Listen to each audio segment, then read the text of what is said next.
तो मेरे प्यारे दोस्तों यहाँ पर देखिएगा भैया यक्स की वैल्यू आई है तो ये 60 किलोमीटर प्रति घंटा। आइए क्वेश्चन और करते हैं।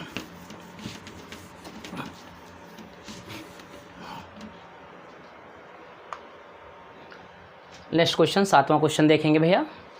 कहता है कि 40 किलोमीटर प्रति घंटा की चाल से चल रही 30 मीटर लंबी रेलगाड़ी अपनी ही दिशा में 4 किलोमीटर प्रति घंटे की चाल से चल रहे व्यक्ति को कितने समय में पार करती है। तो जब कोई रेलगाड़ी किसी चलते हुए आदमी को पार करती है, आदमी चल रहा चाल कितने कहेंगे भैया 2, समय कितना 1, दूरी कितना 1 ही दूरी रहेगी क्योंकि आदमी को पार कराते हैं, ज़मीन की बात हम नहीं कर रहे हैं। तो देखिए चाल हमेशा 2 होनी चाहिए। चाल खोजो कितना, तो 40 किलोमीटर प्रति घंटा और एक चाल और होनी चाहिए भाई, किसकी, व्यक्ति की चाल। तो व्यक्ति की चाल क्या है 4, देखिए अपनी ही दिशा में, और 4 किलोमीटर प्रति घंटा, 4 किलोमीटर प्रति घंटा है, एक ही दिशा है तो एक दिशा में चालें क्या होंगी, घट जाएगी। चाल मिल गई, अब क्या चाहिए हमको, समय। तो समय कितना दिया है, दिया क्या भैया, नहीं, वही निकालना 80, और दूरी एक ही होगी, और दूरी हुई गाड़ी की लंबाई कितना हो जाएगा 300 मीटर। बस अब देखिए इसमें घटाएंगे क्या आएगा 36, लेकिन देखिए किलोमीटर प्रति घंटा में है और दूरी मीटर में है तो ये मीटर पर सेकंड में होना चाहिए, इसलिए 5/18 से गुणा करेंगे तो मीटर पर सेकंड में बदल जाएगा, इंटू टी बराबर आपका 300 मीटर। मीटर से मीटर कट जाएगा और 18 का नाम 18, 18 दूना 36, 2 पंचे 10, 10 में एक शून्य आता है तो एक शून्य निकाल दो। टी बराबर कितना आ जाएगा भैया 30 सेकेंड। तो 30 सेकेंड देखिए मेरा कोई ना कोई उत्तर होगा, ये आपका। आई होप कि आप समझ चुके होंगे। आइए मेरे प्यारे दोस्तों और सवाल को करते हैं। धीरे धीरे हम लोग बेसिक से स्टार्ट करके अच्छे से अच्छे बड़े से बड़े सवालों को हल करते हैं। देखिए भैया जब कभी भी पढ़ाई करिएगा तो छोटे छोटे सवाल को समझ करके फिर आप कितना भी लंबे सवाल क्यों ना लगा लेते हो, लेकिन ज़रा हमारा कहना मानेंगे अगर आपको सेलेक्ट होना है। क्योंकि देखिए 10 सवाल आप आज लगा लिए, आप आज जैसे मान लीजिए क्वेश्चन लगा लिए, आज आपको क्वेश्चन आ गया क्योंकि अभी अभी लगाए हो, 2 दिन बाद लगा लोगे, 5 दिन बाद लगा लोगे, लेकिन जब 10 4 6 जो है 1 2 3 4 हज़ार क्वेश्चन आप लगाए हो और आप जो है चीज़ों को तोड़ कर नहीं समझे हो तो चीज़ें फिर भूल जाएंगी। हम ये कहते हैं, लोग कहते हैं कि मैथ प्रैक्टिस से आती है, तो मैं ये कहता हूँ कि जितनी टर्निंग होती है सारी टर्निंग को समझ लो और हर टर्निंग के सवाल को लिख लो, 2-2 सवाल, और उसको 5 बार वही सवाल लगाओ। अपने आप जितनी भी टर्निंग होती हैं आप मैक्सिमम टर्निंग को आप समझ लो सवाल में और उसको 2-2 3 दिन बाद लगाइए, आने वाले नए सवाल को आप सॉर्ट आउट बहुत तेज करेंगे।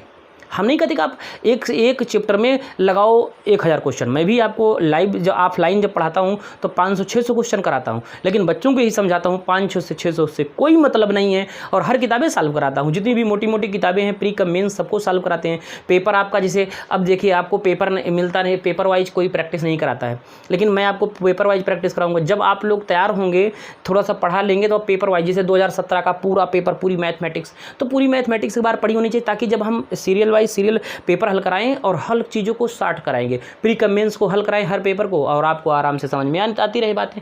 तो बात को आप ये गौर करिएगा कि आपको बड़े सवाल तुरंत नहीं लगाना है, धीरे धीरे चीज़ों को बड़ी करते जब सीरियल से और सबसे बड़ी ऊंचाई पर जाएंगे तो आप जानते हैं एक स्टेप जाओगे तो आसान रहेगा, फिर वो स्टेप सीख लिए, अगला स्टेप एक ही स्टेप आगे बढ़ेंगे, सीखने में आसान, फिर अगला स्टेप फिर सीखने में आसान, फिर अगला स्टेप फिर सीखने, फिर लास्ट चोटी पर पहुँचेंगे। लेकिन अगर हम जीरो से और डायरेक्ट लास्ट में जाना चाहें तो क्या उतनी अच्छी से समझ पाएंगे, और आप रटोगे समझोगे फिर भूल जाओगे। और इसीलिए कहते हो मैथ छूट गई खत्म हो गई। मैथ छूट गई एकदम से नहीं खत्म होती है। अगर आपके हर टर्निंग के सवाल को आप सीरियल से नोट्स बना चुके हैं तो कभी भी आपको 3 दिन से 4 दिन 5 दिन में फिर वो मैथमेटिक्स आ सकती है, और उसको 2-3 बार लगा लो स्पीड आ जाएगी। फिर आप चाहे जितना, जब हर टर्निंग के सवाल का नोट्स बना लें पूरा, छोटे से लेकर बड़े, और छोटे छोटे सवाल नहीं डायरेक्ट बड़े लगाओ, जैसे जो सवाल लगाए उसका नेक्स्ट टर्निंग कौन होगा, फिर उसका नेक्स्ट टर्निंग, उसका नेक्स्ट टर्निंग, उसका नेक्स्ट टर्निंग, जितना टर्निंग आती हैं उतना आप बढ़ाते चले जाइए और सवाल को आप हल करिए। फिर आप किताब और पेपर उठाइए, किताब कम पेपर से ज़्यादा है, प्रीवियस ईयर के पेपर उठाइए और खूब फटाफट सॉल्व करिए। देखिए स्पीड भी बनेगी और कॉन्फिडेंस भी आएगा, सिलेक्शन भी हो जाएगा। सिलेक्शन पाने के लिए बेस चीज़ें, बेसिक मतलब है ना कि लंबी मैथ, बेसिक मतलब है कि मैथमेटिक्स को हमको पढ़ने के लिए किन आधारभूत चीज़ों की संकल्पना होती है और उनको क्या होते हैं, उनकी क्या मेथड होते हैं और उनके कितने टर्निंग पॉइंट होती हैं समझना होता है। और ऐसे हर सब्जेक्ट में सिनाप्सिस बना है, आप आराम से और उस चीज़ को, उस सब्जेक्ट को आसानी से के साथ समझ सकते हैं। आइए देखते हैं, ये क्वेश्चन हमारा तो हो गया मेरे प्यारे भैया, ये क्वेश्चन हो गया। नेक्स्ट क्वेश्चन देखते हैं भैया।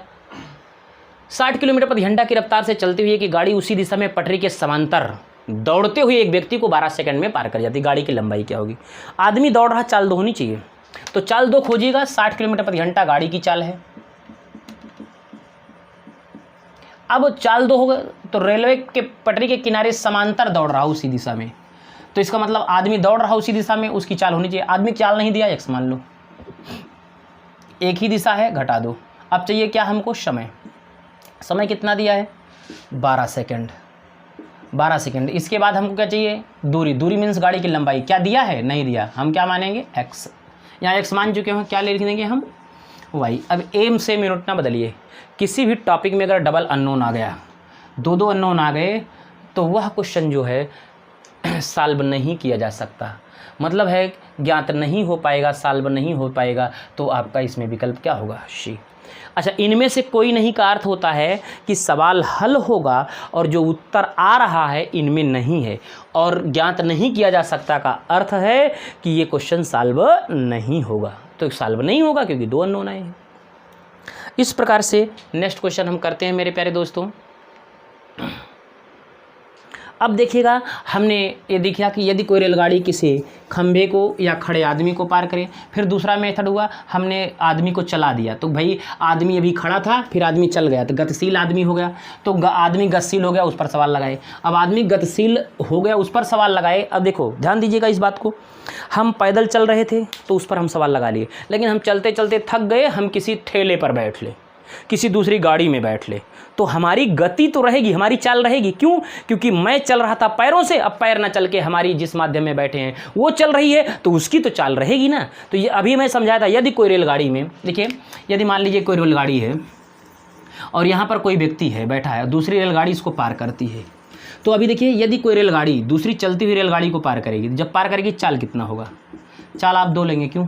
क्योंकि ये भी रेलगाड़ी चल रही है, समझिए आदमी गतिमान है, और ये चल रही है, तो चाल 2 होगा। समय हमेशा क्या लेंगे? 1 रहेगा। अभी तो मैंने समझाया था। और दूरियां कितना लोगे? अब ना कहना 2, आप कहेंगे सर क्यों?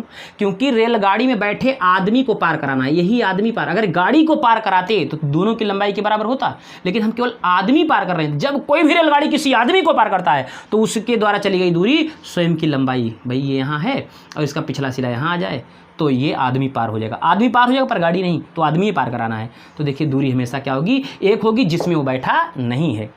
तो आइए देखते हैं, 2 रेलगाड़ियाँ एक ही दिशा में है, तो एक ही दिशा में, तो चाल आपका 2 होना चाहिए। एक 56 किलोमीटर प्रति घंटा है, दूसरा 29 किलोमीटर प्रति घंटा, एक ही दिशा, इसीलिए मैंने घटा दिया। अब बात आती है, चाल मिल गई, समय का मिलना बहुत ज़रूरी है।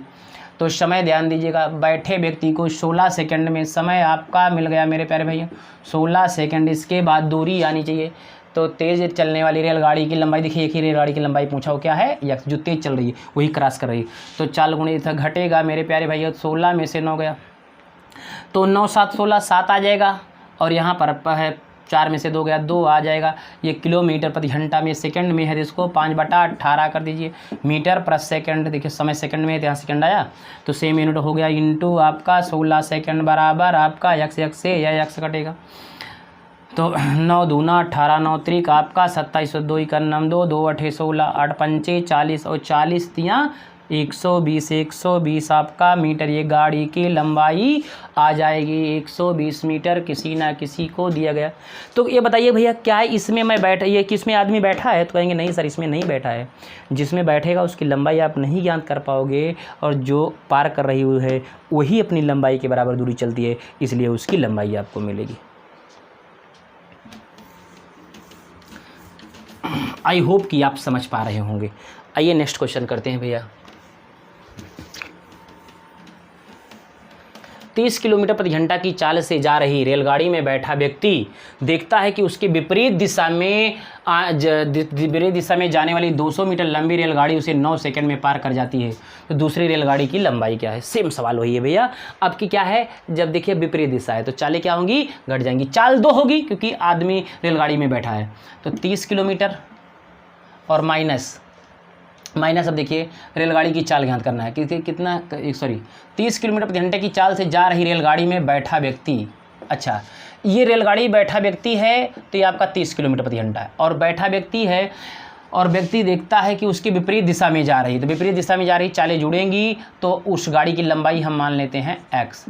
चाल गुणे समय। अब ये समय कितना है भैया मेरे 9 सेकंड, ये किलोमीटर प्रति घंटा में है। और दूरी कितना होगी भैया मेरे, दूरी दिया है 200 मीटर। क्या ये सेम यूनिट में है भैया, नहीं। ये देखिए किलोमीटर प्रति घंटा में है, ये सेकंड में है, ये मीटर में है। अगर ये मीटर में है तो मीटर पर सेकंड में होना चाहिए, अगर ये सेकंड में है ये मीटर पर सेकंड में होना चाहिए। समय अगर सेकंड में है तो यहाँ सेकंड होना चाहिए, घंटा है, इसलिए बदल लो। कितने से गुणा करेंगे भैया, छोड़ के बदलना है तो 5/18 गुणे 9 सेकंड और बराबर ये 200 मीटर। तो मीटर यहाँ भी मीटर पर सेकंड है ही है, और यहाँ सेकंड था, सेकंड सेकंड कटेगा, मीटर से मीटर कटेगा, तो कोई यूनिट बचेगी नहीं। 9 के 9 9 दूना 18, 5 के 9 5, 5 चौक 20, तो आएगा 30 प्लस यक्स बराबर 80, जाके 30 घटेगा, यक्स बराबर 50। और 50 देखिए चाल किलोमीटर प्रति घंटा में है तो किलोमीटर प्रति घंटा में ही रहेगा मेरे प्यारे दोस्तों। कन्फ्यूज ना होइएगा कि सर यहाँ बदले थे, मीटर पर सेकंड में आना चाहिए, ऐसा कोई बात नहीं, क्योंकि कोई यूनिट बची नहीं, सब कट गया, मात्र यक्स की वैल्यू आई। तो यक्स की वैल्यू अगर हम यहाँ रखेंगे तो किलोमीटर प्रति घंटा में।